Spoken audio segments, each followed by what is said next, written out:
there have been perspectives about women playing chess, and this has come from very top chess players. For example, Bobby Fischer is.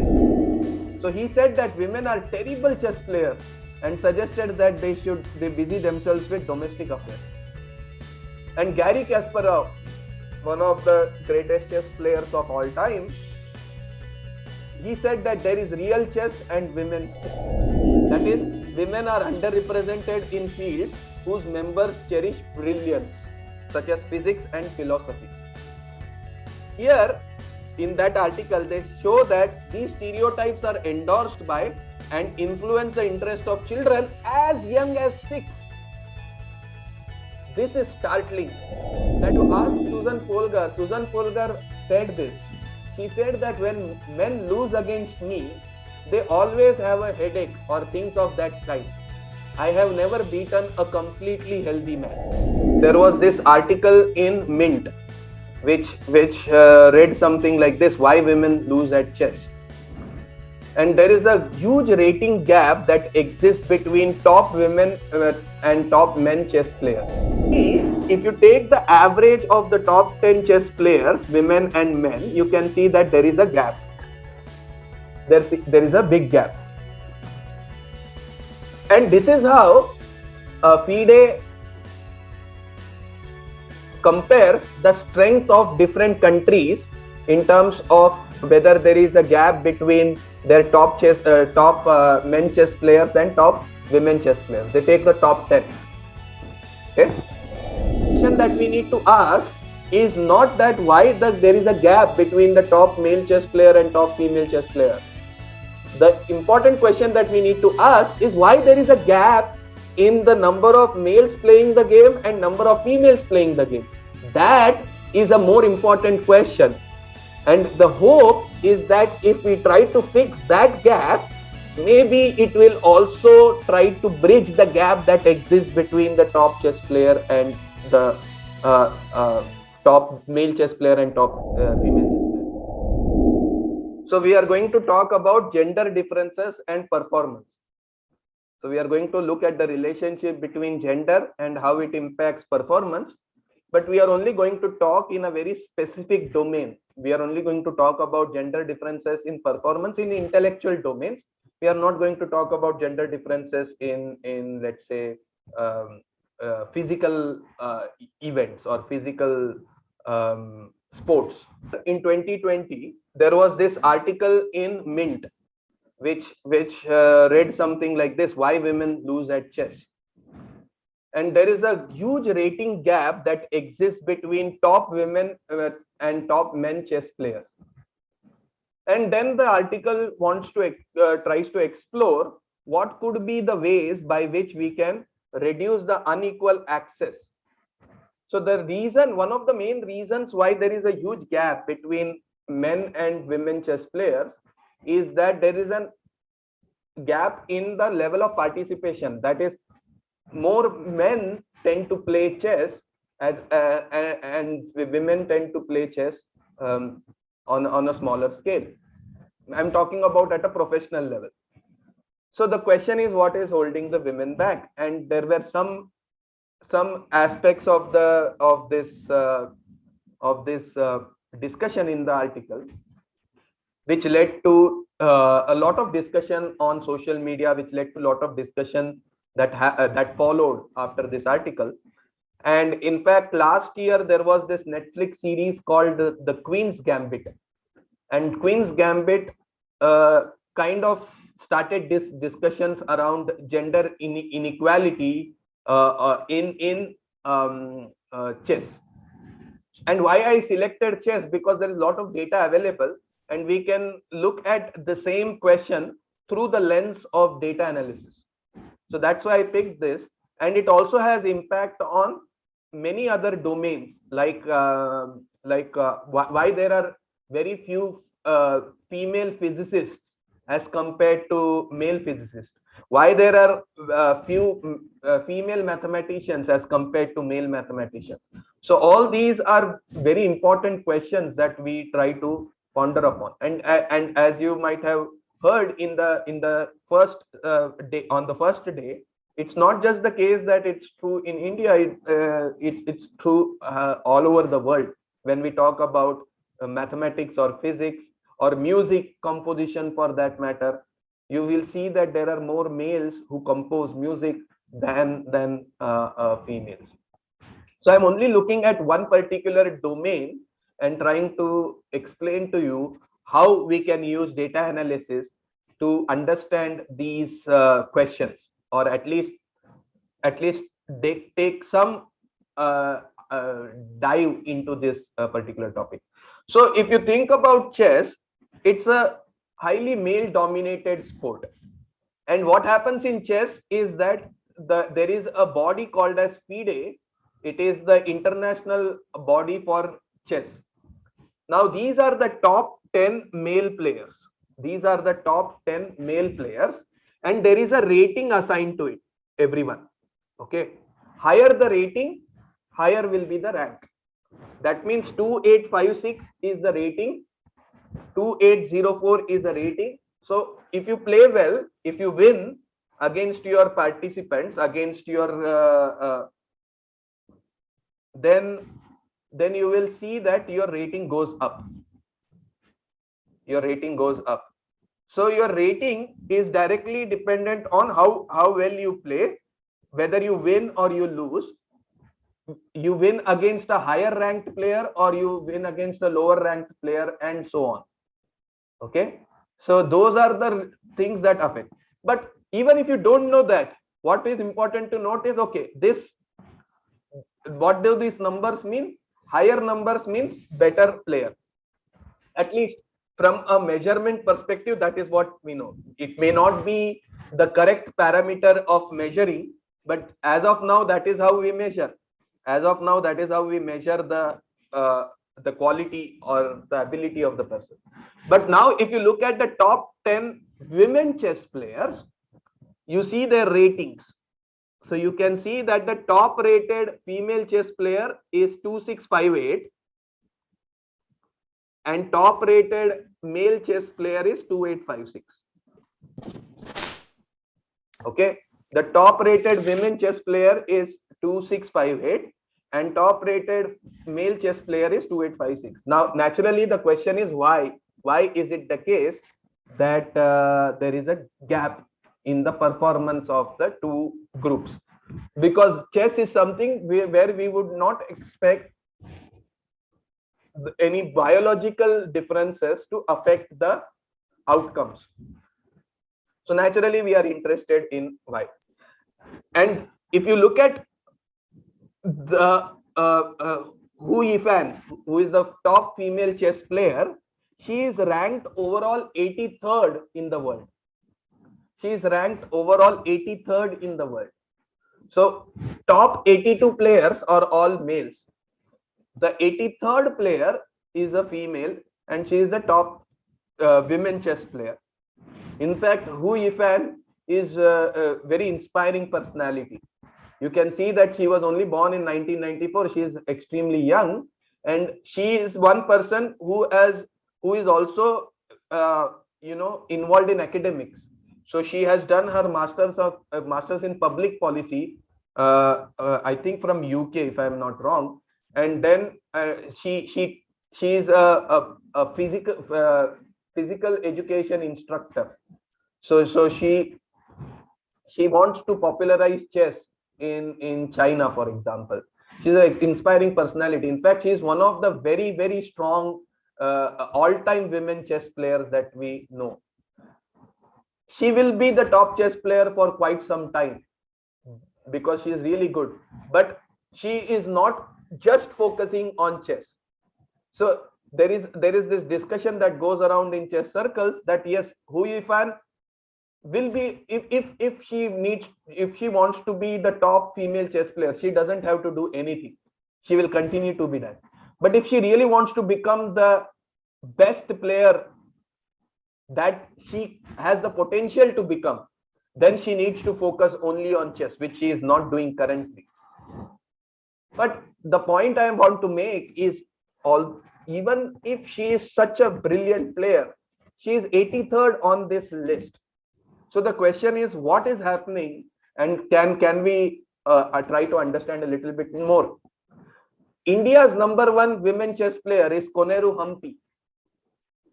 When I was growing up, when I was in school, I used to read a lot of articles on Koneru Hampi. She was the upcoming star in women's chess at that time. And she is such an inspiring chess player. Why I say she's an inspiring chess player is because in 2017, she became a mother and she took a break from chess for 1 year. And then she came back to win the women's rapid tournament 1 year later in 2019. Last year in 2020, India won the chess Olympiad, and she was instrumental in winning the last game, which was a tiebreaker, which is called as Armageddon in chess. And she helped India win the title. So even after taking a break for 1 year and then coming back to play professional sport and to be at the top is completely inspirational, to say the least.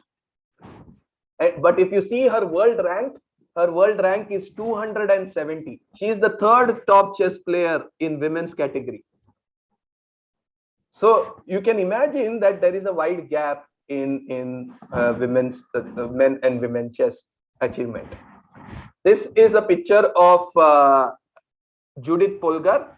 She is a Hungarian chess player, and why I am specifically mentioning her name is because she is the greatest women chess player of all time. There is no debate in the chess community that she is the greatest women chess player of all time. And why she is considered to be the greatest women chess player of all time is because she played in the open category. In fact, she changed the nomenclature. Earlier, it used to be male category and female category. She competed among the males and beat them. So she is one of the rare women grandmasters who has beaten all the top chess players, all the who were the world champions at that time. So one of the greatest chess player, Garry Kasparov, she won against Garry Kasparov in 2002. I would highly encourage you all to listen to this TED Talk by Judith Polgar. She talks about her journey and how she became interested in chess. So this will be really motivating, not just for you all, for everyone. I would also encourage the volunteers and everyone who is attending the session, your teachers, to watch this. And what is more interesting about Judith Polgar is that when she retired from professional chess, she was ranked 8th in the world. Like how Hu Yifan is ranked at 83 in the world, Judith Polgar was ranked 8th in the world when she retired from professional chess. That's how phenomenal she was as a chess player. Now she's working towards bringing more women into chess and trying to break this stereotype that exists that chess is a male sport. So there have been perspectives about women playing chess, and this has come from very top chess players. For example, Bobby Fischer is one of the greatest chess players of all time. In fact, why Bobby Fischer is considered to be so great is because in 1970s, when 1960s, 1970s era, when Bobby Fischer played chess, he was from United States. And at that time, there was a big domination of chess by Soviet players. So at that time, we did not have Russia. Russia before 1992 was called as the Soviet Union. It was a combination of many different countries which got divided into smaller countries in 1992. So Soviet Union had a big impact and domination on chess, and Bobby Fischer broke that domination. So he said that women are terrible chess players and suggested that they busy themselves with domestic affairs. And Garry Kasparov, one of the greatest chess players of all time, he said that there is real chess and women's chess. But unlike many other people who have held their views, Gary Kasparov recanted the message when GM Judith Polgar beat him in 2002. So in 2002, he kind of revoked his statement that he made about women's chess. And Judith Polgar has two sisters. They are also professional chess players. And this is a very sad statement. So if you ask Susan Polgar said this. She said that when men lose against me, they always have a headache or things of that kind. I have never beaten a completely healthy man. This is such a sad state that whenever men have lost to people like Susan Polgar, they always come up with excuses that they had an headache or they were not healthy at that time and so on. So this perspective that this is a male sport is very important to note for us. Let's think about India's chess. Okay, where does India's chess stand? These are the top 10 chess players from India. Okay, these are the top 10 male chess players, to be more precise. They are all, I mean, it doesn't matter whether you say top 10 male chess players or top 10 chess players, because we know that none of the women chess players are in top 10 for India. None of the Indian women chess players are in top 10. These are the top 10 women chess players for India. Okay, so you can see that Koneru Hampi, who is the top chess player, is lower than the 10th person here, right?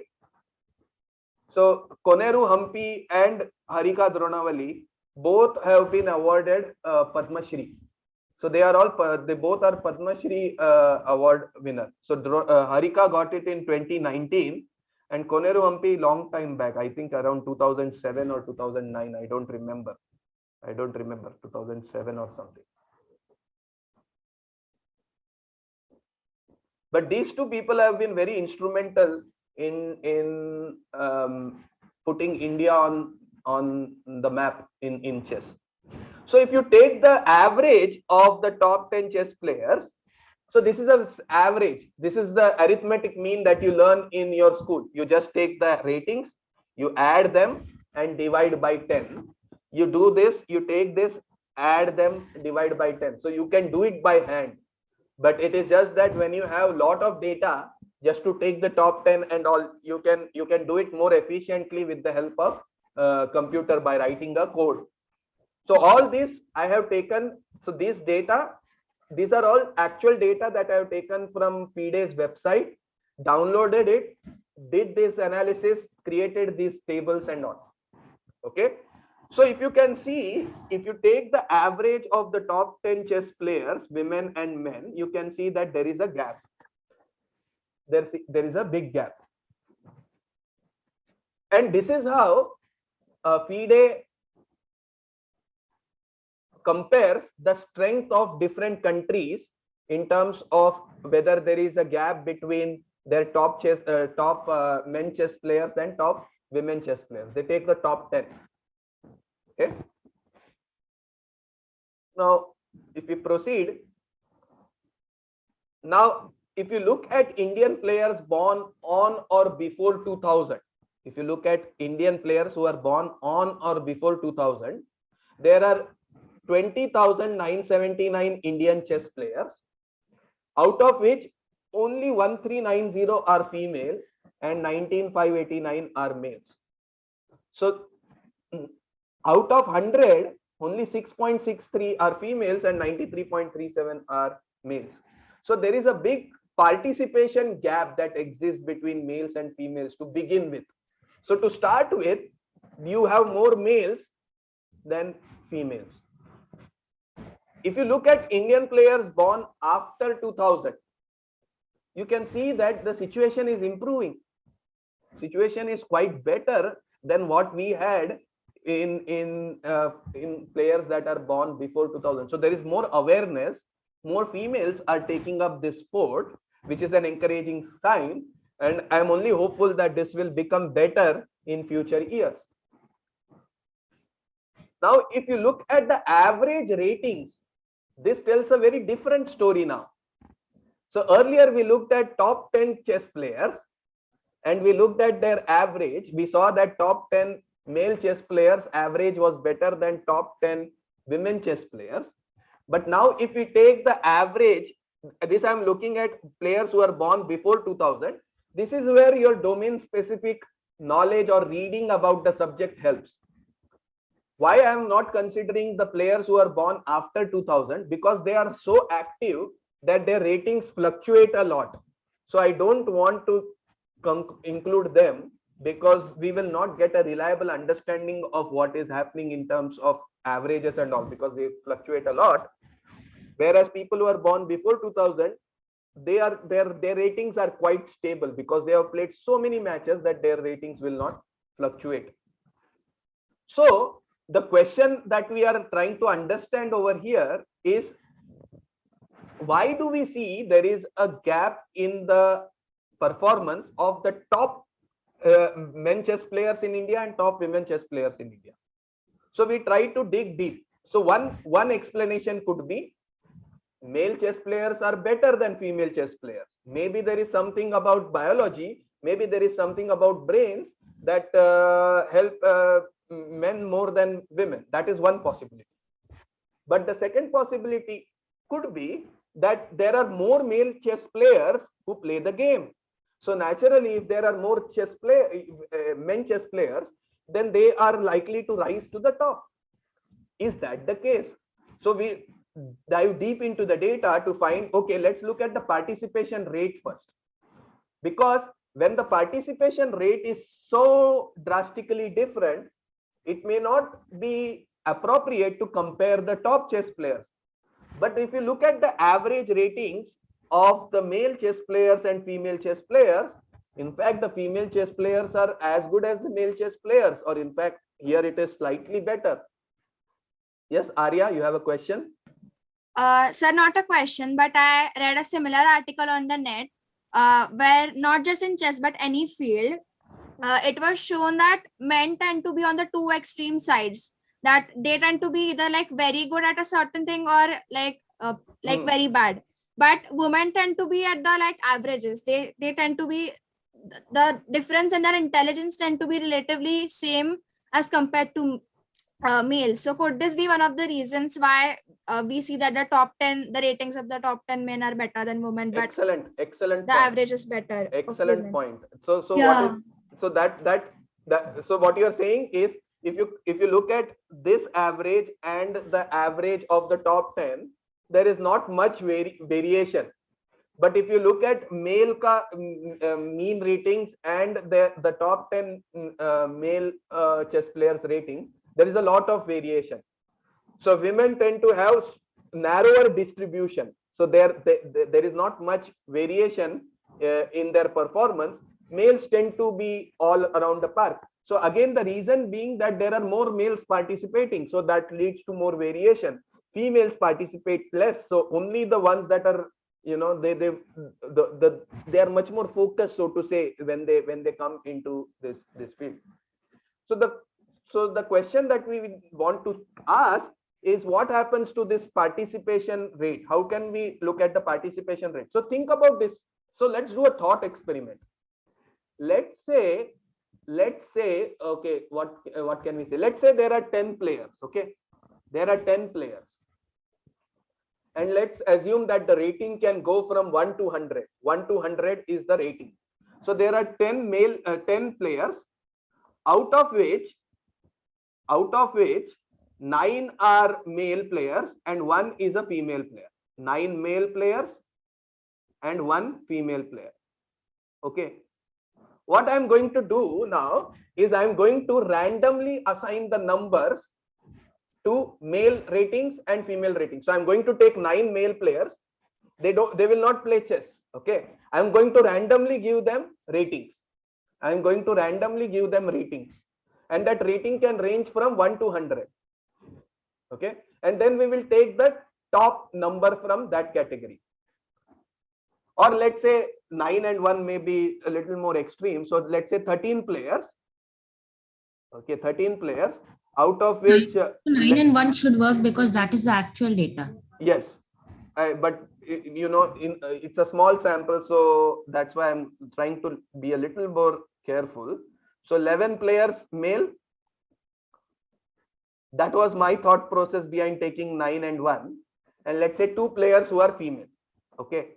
So what I'm going to do is I'm going to randomly select numbers and going to treat them as the rating of those 11 male players and 2 female players. And then we are going to take the highest of that rating, because the highest will be the top chess player. So let's see whether the male chess players happens to be on top or whether the female chess player happens to be on top. So this is a random number generator. So I coded a random number generator in PowerPoint using Visual Basic. So VBA was used. So I'm going to generate this. Okay. So if you click on this, this is a random number generator. So this is first. So this is the first male player's rating, 56. So see which is the highest number that is coming up. This is the second random number generator, 28. So 56 is the highest so far. Third, 76. Fourth, 90. 90. Fifth, 31. Sixth, 26. 7, 8, 9, 10. 99 is the last. So 99 is the highest. So for the male chess players, the highest rating is 99. Let's look at the female chess players, 2 female chess players, 1 and 2. Okay. 98. 98 is the highest. Like this, you can do this experiment multiple number of times. We can keep doing this experiment. This is a random number generator. I have restricted it to 1 to 100. So you keep clicking on this, you will keep getting numbers 1, 2, 3, 4, 5, 6, 7, 8, 9, 10, 11. And then 100 is the largest. 100 is the largest. 2 Yes. chess. Women chess player, 34 34. was the highest. 34. So you can see that there is a gap purely because this time I'm not even taking into consideration their intellectual ability. So this is just simulated data. This is just synthetic data. I'm just creating data on my own. But still you can see that there is a gap. So we might want to be very careful before concluding that it is the ability that is causing the gap. It is purely random here, right? 92. So for female chess players, 82. So you can keep trying this. I mean, this is fun, right? You just have to click and the numbers keep getting generated. So how have you done this one? That way I will tell you maybe later. So there is a way by which you can do a random number generator by coding in Visual Basic. Maybe I will share a video that will help you do that in PowerPoint if you want. I will do that. Okay. Good. So we now know that, but this is just a thought experiment, right? This is just a thought experiment. Does the actual data also tell us something similar? So what I did was I graphed the rating of the chess players. This is only Indian chess players. So I graphed this on the x-axis is all the ratings. What I did was I created class intervals. So so it's the same process. Okay, whatever you learn in school, I'm just applying it in real data. Okay, think of this like a project that you might have got for doing applying statistics. So what I did was I took class intervals. I said, okay, 1000 to 1050. So all players whose rating falls from 1000 to 1050 will be in this group. Okay. Think about histogram. How do you draw histogram? You take the low, so 1000, everyone will be assigned 1050 and you will put their rating. So that's why, so the lowest, so I should have specified this. The lowest rating is 1000. The highest rating theoretically can be 3000, but we know that there is no Indian chess player who has a rating of 3000. So when you create bins, it always starts at 1050 because 1000 to 1050, they will be treated as 1050. 1050 to 1100, they will be treated as 1100. 1100 to 1150, they will be treated as 1150. 1150 to 1200, they will be treated as 1200. 1200 to 1250, they will be treated as 1250, and so on.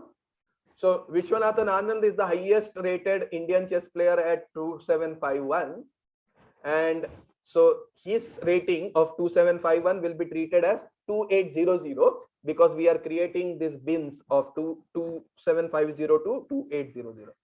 Fun fact for you all: Vishwanathan Anand was the chief guest for Raising a Mathematician training program that happened in May 2021. Coming back, so that is how these bins have been created, and we found a frequency distribution. So we counted the number of people who have these ratings 1000 to 1050.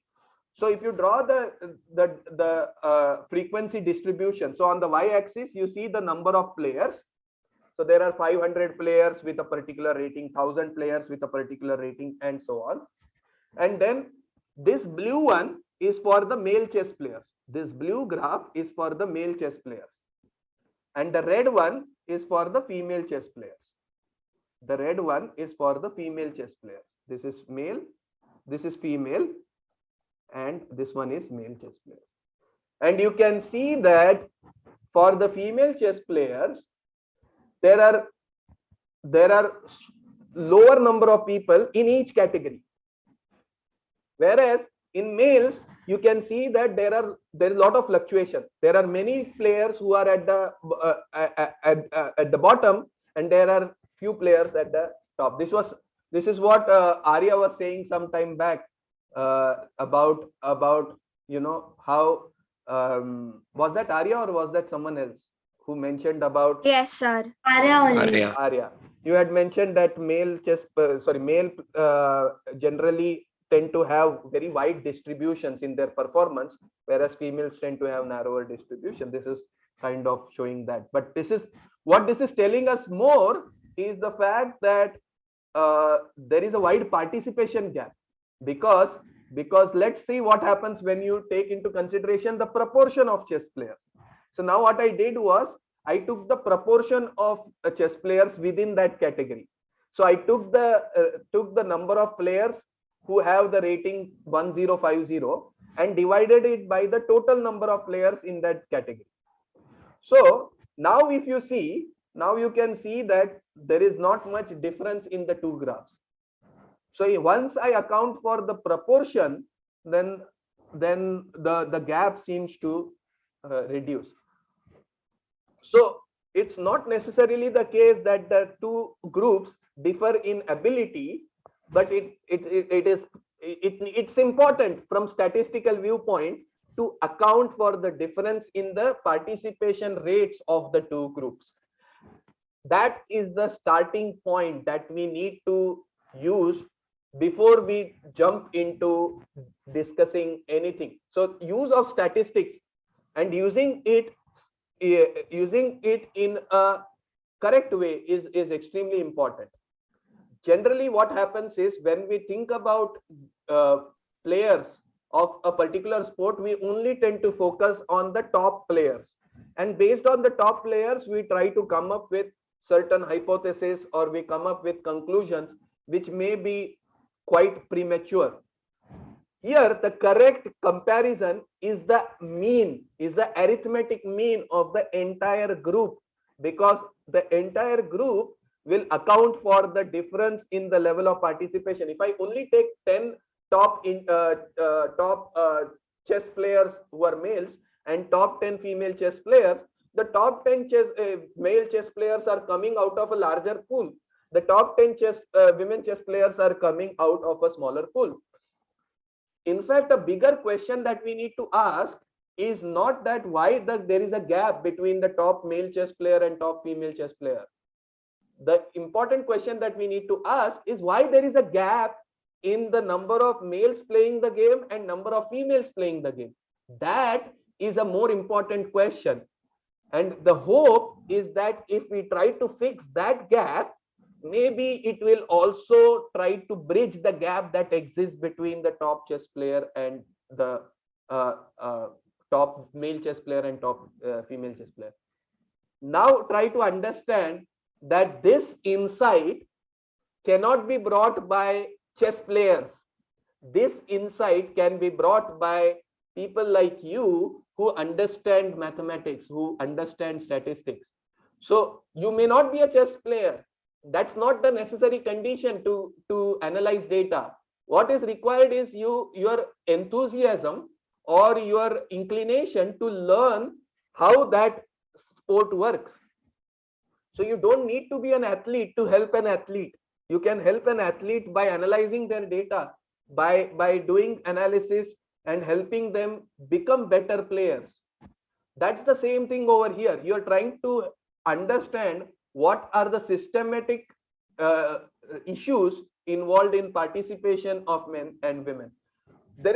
So this I took directly from the article. This was another article that tries to explain the gap that exists in the average strength of the top 10 male and female players. We will not go into the statistics because that may be a little bit difficult for you to understand. But what I will tell you in a very in a nutshell, what this is. This is telling you whether there is a average gap in terms of the strength of the top 10 male chess players and top 10 female chess players for different countries. Okay. If it is closer to 0, then it means there is not much gap between the two groups. If it is closer to 0.5, that means there is a lot of gap between the top 10 chess players who are males and females. And you can see that two countries stand out, India and Hungary. In fact, Hungary stands out purely because of Judith Polgar. Because Judith Polgar was such a strong female chess player that she was ranked 8th in the world when she retired. That is why you see that in Hungary, female chess players perform, in fact, sometimes better than male chess players. India, on the other hand, has been a very encouraging story because of people who were born after 2000 were inspired to take up chess. And that is purely because of one individual, I would say, that is Vishwanathan Anand. Because Vishwanathan Anand has been pivotal in inspiring an entire generation to take up this sport. Males and females, and two female chess players have played a very important role in popularizing chess, and they are Koneru Hampi and Harika Dronavalli. They have been very instrumental in this.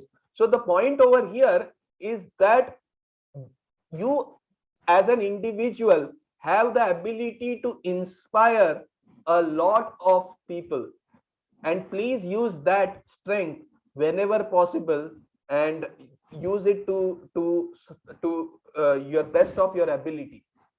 And you can see that India and Hungary are the only two groups that stand out. Now, if we look at participation percentages, so this is the participation percentage of women compared to all other players in the top 20 countries. So you can see that Georgia and China have very high participation rates. Their participation rates are higher than 25%. In other countries, it's quite encouraging. As we had seen in India also, after 2000, it has kind of getting better. And these, in fact, China has done really well in women's chess in the last few years. Same is the case with Georgia. Georgia has done extremely well in last few years. So participation rate also helps those countries in performing better at world championships in many different international events. Yes, Anushka? Yes, and both these graphs, the first element is something like world. So is it like average of all the countries mentioned on this graph? Yes, exactly. It's the average of all the countries combined together. Yes. It's an unconditional inference. You don't look at a within group analysis. You just look at the entire world. Then you look at within group. Okay, in the world, what are those groups, and then we do. Okay.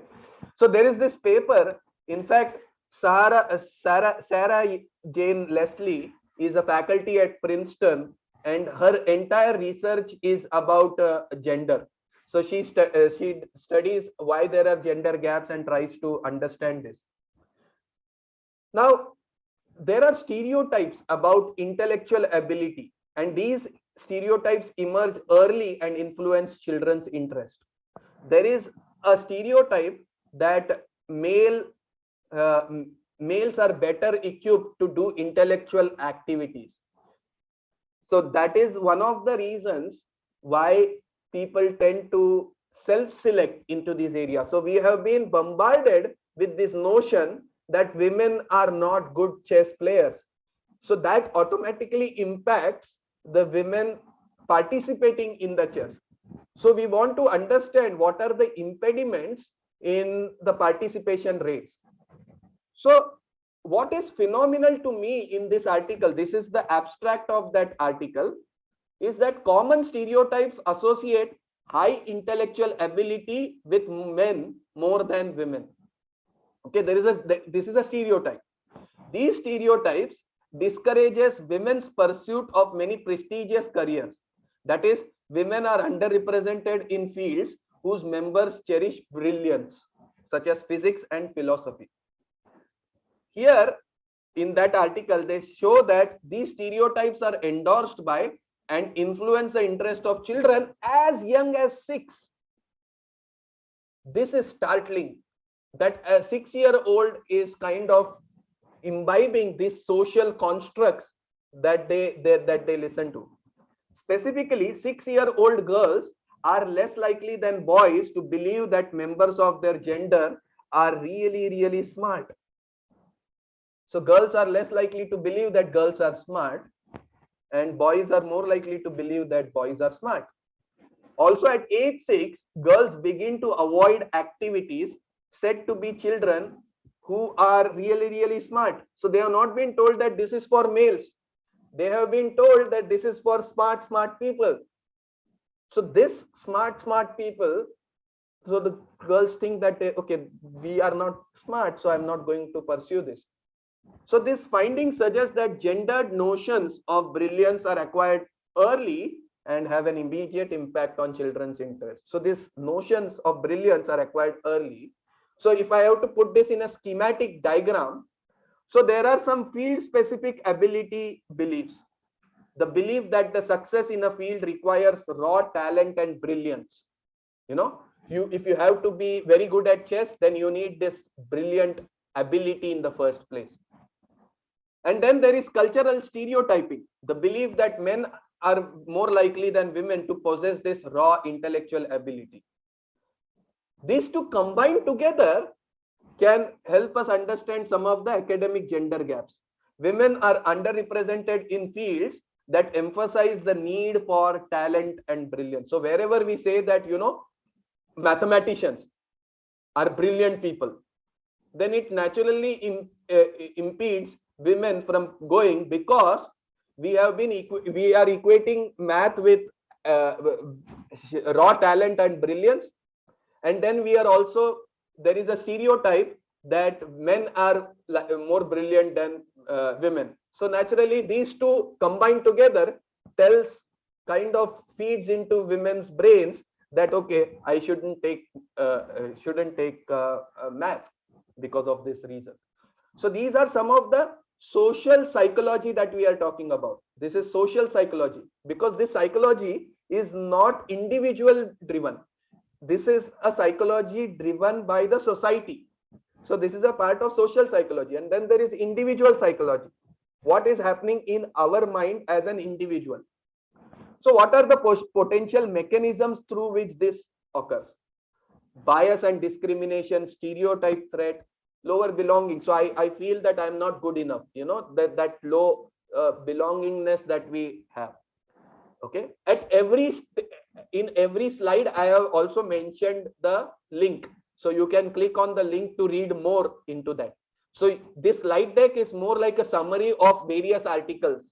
This is just to help you so that you can dive deep into this subject. So this one subject is actually dealing with multiple areas. Okay, this is not just chess. Chess is just used as an example, because it's easier to get data and do analysis, and also not very difficult to understand what is happening compared to, let's say, physics or because you don't know, you can't read much about physicists and what are the challenges that they face as compared to chess, because there is lot of newspaper articles that you can find on this. So what is our responsibility? When I say our responsibility, I'm saying our responsibility as teachers, our responsibility as parents, our responsibility as society. If educators, academics, and administrators wish to increase the diversity of particular discipline, that is, we want more women in maths, we want more women in physics, our work suggests that they may wish to alter the messages that they are sending. What is needed for success in the discipline? And a brief summary of suggestions on how to begin to this can be found here. So if you go to that article, you can click on that here and you will get to that article. In addition to potentially increasing diversity, so increasing diversity is a very narrow focus. You know how reservations are, but we want to work on a long-term solution. And what is the long-term solution is that regardless of gender, benefits from viewing success as required hard work, dedication, and effort rather than being a matter of raw inherent talent will help a lot. So we need to encourage people and we need to communicate that it is not just raw and inherent talent. It's not genetics. It's not just a God's gift that is what results in success.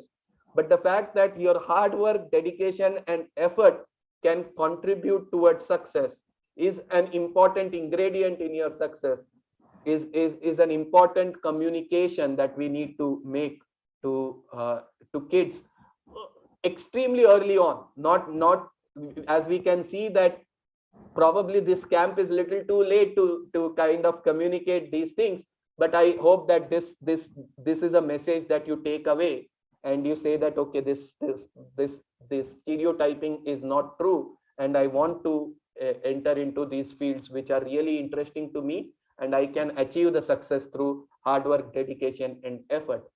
So you may say, what is mathematics about it? Why did we do this in this camp? The reason why we did this in this camp is because this nicely links to how the data refutes the conclusion that there is a gender gap in chess.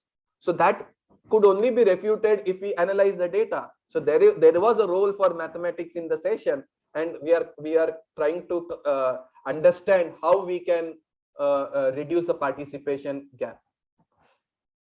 So to conclude, if you want to compare chess achievements between men and women, the focus should not be on comparing the top male and female chess players. The appropriate comparison should account for participation gap given the unequal male and female chess players. And we have to be very careful in concluding that the difference in performance, if found in average ratings, even if we find that there is any difference in the average ratings, is due to innate or biological factors.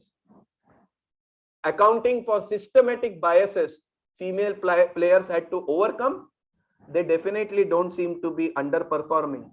Probably they are overperforming because of these systematic biases that exist. So these are the references that I used. I will highly encourage you all to read these articles. This is an excellent article, and this PDF is available free online. This is an excellent article. Why are women so good at chess? Participation rates and gender differences in intellectual domains. So in intellectual domains, this is not just chess, but it goes beyond into many domains. And I have also mentioned some things that may be useful to you. You may not be able to understand everything in the paper, but it may be a good practice to read scientific papers. It may help you to get to know how scientific papers are written. Then this is an elaborate article summarizing and providing access to many research papers. Then investigate reasons for low representation of females in areas such as physics and computer science. Okay. And this is the article that I was mentioning about gender stereotypes. It's a very nice small article. Science is a very top journal. Science, Nature are all top journals in science. So if you ask a scientist where they want their paper to get published, their top answer will be Science or Nature. This I will say that it's a must-read article. And this is only 3 pages of articles. 3 pages of the article. So I will highly encourage you. And then there is this article in Chess Base, which addresses sexism in chess. How can chess be made more inclusive? And with that, I conclude my